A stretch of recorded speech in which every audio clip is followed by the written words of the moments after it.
عليهم صدق الله العظيم.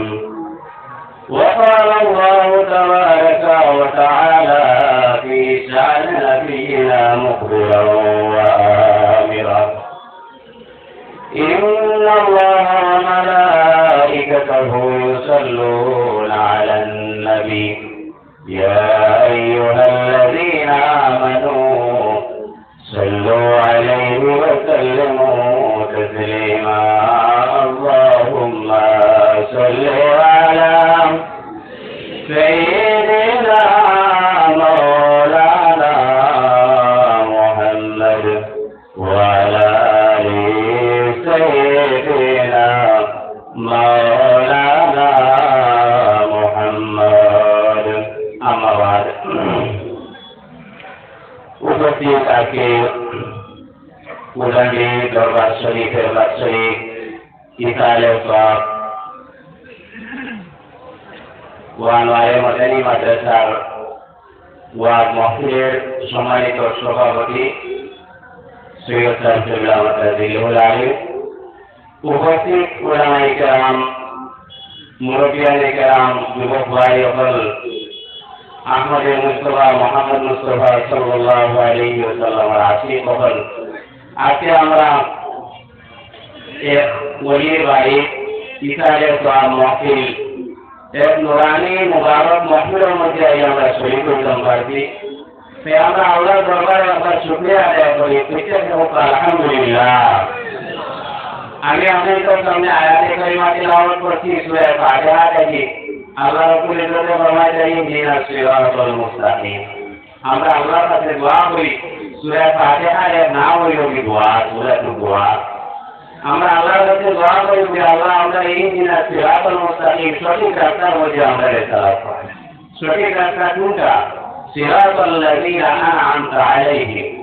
আল্লাহ যারা জমিনের মধ্যে আপনার মায়ার বন্ধন যে রাস্তার মধ্যে চলিয়া নিয়ামত পাইছে, যে রাস্তা নিয়ামতের রাস্তা, ওই রাস্তার মধ্যে আমরা চালাতে, আমরা আল্লাহ পাকের কাছে দোয়া করি। তো এই রাস্তার মধ্যে চলিয়া খারাপ নিয়ামত হয়েছে। আল্লাহ রাব্বুল ইজ্জতের আয়াতের মধ্যে ফরমাইলাম: ومن يطع الله والرسول فأولئك مع الذين أنعم الله عليهم من النبيين والصديقين والشهداء والصالحين وحسن أولئك رفيقا. ومن يطع الله والرسول, যারা জমিনের মধ্যে আল্লাহ এবং আল্লাহ পাক রব্বুল ইজ্জত এবং আল্লাহর নবী এতাআত করব, যারা আল্লাহর হুকুম নবীর তরিকা অনুযায়ী জমিনের মধ্যে চলব, আল্লাহ পাক রব্বুল ইজ্জতের মহব্বত এবং নবীর মহব্বত লইয়া এই জমিনের মধ্যে যারা চলব, আল্লাহ পাক রব্বুল ইজ্জত এরা জমিনের মধ্যে নিয়ামত দান করবা। ও সাইড প্রমাণ করে আল্লাহ পাক রব্বুল ইজ্জত নিয়ামত দান করছেন, এই সাইডগুলো খারাপ। আল্লাহ রাব্বুল ইজ্জত ফরমাইছেন: ফাউলাইকা মা'আল্লাযীনা আন'আমা আল্লাহু আলাইহিম মিনান নাবিয়্যিন। এর মধ্যে নাকি একরা মানুষ নাকি যারা নবী হন, আল্লাহ পাক রব্বুল ইজ্জত যারা জমিনের মধ্যে নবী বানাইয়া পাঠাইছেন, যারা জমিনের মধ্যে মানুষের সঠিক রাস্তা, হেদায়েতের রাস্তা যারা জমিনের মধ্যে মানুষের দেখাইয়া দিতেন, এরাও নবী। যে নবী হওয়ার কোনো গুনাহ নাই, এর কারণে জমিনের মধ্যে জীবিত কোনো মানুষ এই কথা দিনের মধ্যে থাকি না, নবী হওয়ার গুনাহ হইতে পারে, নবী হওয়ার গুনাহ হইতে পারে, তাহলে এই মানুষ ইসলাম থেকে খালি হয়ে দিব। যার কারণে আমরা আকিদা হইল কি নবী হওয়ার কোনো গুনাহ নাই, নবী হওয়ার কি মাসুম। আর এই নবী হওয়ার মধ্যে থাকি শ্রেষ্ঠ নবী আমরা পাক করেছি, যে আমরা নবী জনাব মুহাম্মদুর রাসূলুল্লাহ সাল্লাল্লাহু আলাইহি ওয়াসাল্লাম এই জমিনের মধ্যে আল্লাহ পাঠাইছেন। যে নবী পুরা জমিনের মধ্যে নাই, সেটা আল্লাহ নবী সাল্লাল্লাহু আলাইহি ওয়াসাল্লাম হজ্জাতুল ওয়াদার মধ্যে রাসূলুল্লাহর লক্ষ 24,000 সাহাবায়ে কেরাম আমার সামনে উপস্থিত হন।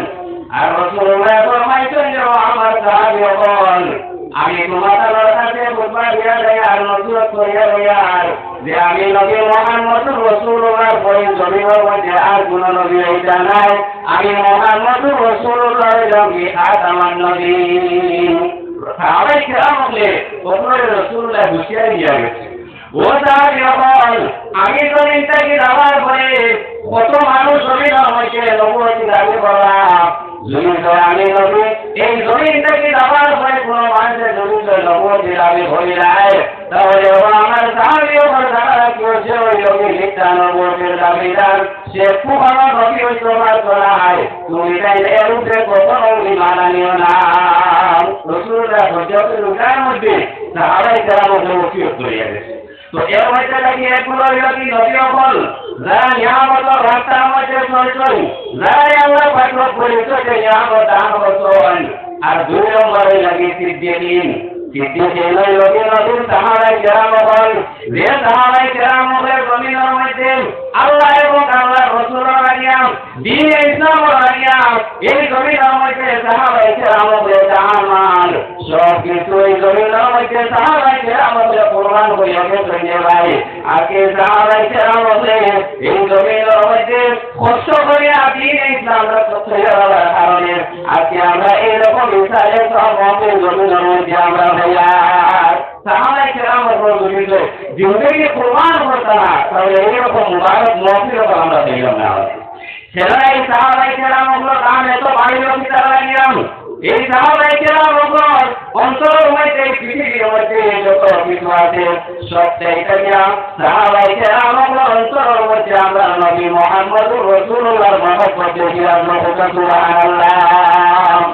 ওরা মহব্বত সাহাবায়ে কেরাম হলো আসলো হযরত উমর রাদিয়াল্লাহু তাআলা আনহু তার একটা আদত আসলো যে রাতে টাইম ভালোয়াম তার বাচ্চার মধ্যে দেখতা যে কোন মানুষ আমার বাচ্চার মধ্যে উপাস আছে এগুলো তো কোনো অসুবিধার মধ্যে আসেনি। একদিন হযরত উমর রাদিয়াল্লাহু তাআলা আনহু রাস্তার মধ্যে রাতে ভালোয়াম ওরা দেখো এগুলোর মধ্যে মুরব্বী রেখে বইয়া খালি রাসূলুল্লাহর সামনে খালি রাসূলুল্লাহর সামনে না তখন বসে আছে। হযরত উমর এই সময় না তখন শুনলাম, শুনিয়াই আল্লাহর মন্দির ঘরের মধ্যে গিয়ে ঢুকি দিলাম, আর বললো মুরব্বী রেখে তোরা দরওয়াজা টাকা পুরো যায় আমি তোমার একটা বার্তা দেখিয়ে যাই। হযরত উমর ঘরের মধ্যে ডাকে দিলাম, আল্লাহর মন্দিরে বইলা বলে ও আল্লাহর মন্দির তুমি যে নাচ বই যায় বলে ও নবী কালকে আমাদের ময়দান আমার যে নবী মুহাম্মদ রাসূলুল্লাহ সাল্লাল্লাহু আলাইহি ওয়াসাল্লামের সঙ্গে রাখিও। ও আল্লাহর মন্দির আমি উমরে তোমার কাছে একটা আবদার করি, আর কোন শব্দহান লোকে বল যে কালকে আমাদের ময়দান আমাদের এবং খলিফাতুল মুসলিমিন হযরত উমর রাদিয়াল্লাহু তাআলা আনহু আপনি নবীর সঙ্গে রাখা হোক। সুবহানাল্লাহ। ওরা সাহাবায়ে কেরাম মহব্বত আছে। হযরত উসমান রাসূলুল্লাহকে দাওয়াত দিলাম, রাসূলুল্লাহ হযরত উসমান রাদিয়াল্লাহু তাআলা আনহু ঘরের মধ্যে আইলা, আমার ঘরে রাসূলুল্লাহ মাটি রাখি হযরত উসমানের ঘরের মধ্যে আইলাম। হযরত উসমান বলে রাসূলুল্লাহর প্রথম ঘোরা আরম্ভ করলাম। ওই সময় রাসূলুল্লাহ জিজ্ঞাসা করলো বলে ও উসমান তুমি ছেড়ে আমার প্রথম গোলা বলো। হযরত উসমান বললেন ইয়া রাসূলুল্লাহ আপনি মুহাম্মদ রাসূলুল্লাহ আমার ঘরের মধ্যে তশরিফ আনছেন, আপনার হজ্জা মুবারক থেকে আমার ঘর আমার জন্য যতটা কত বাঁধে দিয়েছেন ইয়া রাসূলুল্লাহ ততটা করুন শুকরিয়া দান তত গুনাহ আমি জমিনের মধ্যে আদাব হইয়া দিতাম। সুবহানাল্লাহ। ওরা সাহাবায়ে কেরাম হলো মুহাব্বত আসলো, তাই আজকে আমরা এই মহফিলের মধ্যে আইয়া শরীক হইছি। আর দুই নম্বর হইল গিয়া সালেহিন হল যারা আউলিয়া কেরাম হল যারা এরা নিয়ামতের রাস্তার মধ্যে চলছেন, এরা নিয়ামতের রাস্তার মধ্যে আসেন, আল্লাহর সঠিক রাস্তার মধ্যে আসেন। যদি আমরা এরা কলম জড়িয়া চলি, এরা রাস্তার মধ্যে চলি, আল্লাহ পাক রব্বুল ইজ্জতে আমরা জমিনের মধ্যে সঠিক রাস্তা দান করবা। আমার সময় শেষ হয়ে গেছে, আমি আর বেশি লম্বা করিয়া না। ওয়া আখিরু দাওয়ানা আলহামদুলিল্লাহি রাব্বিল আলামিন। আসসালামু আলাইকুম।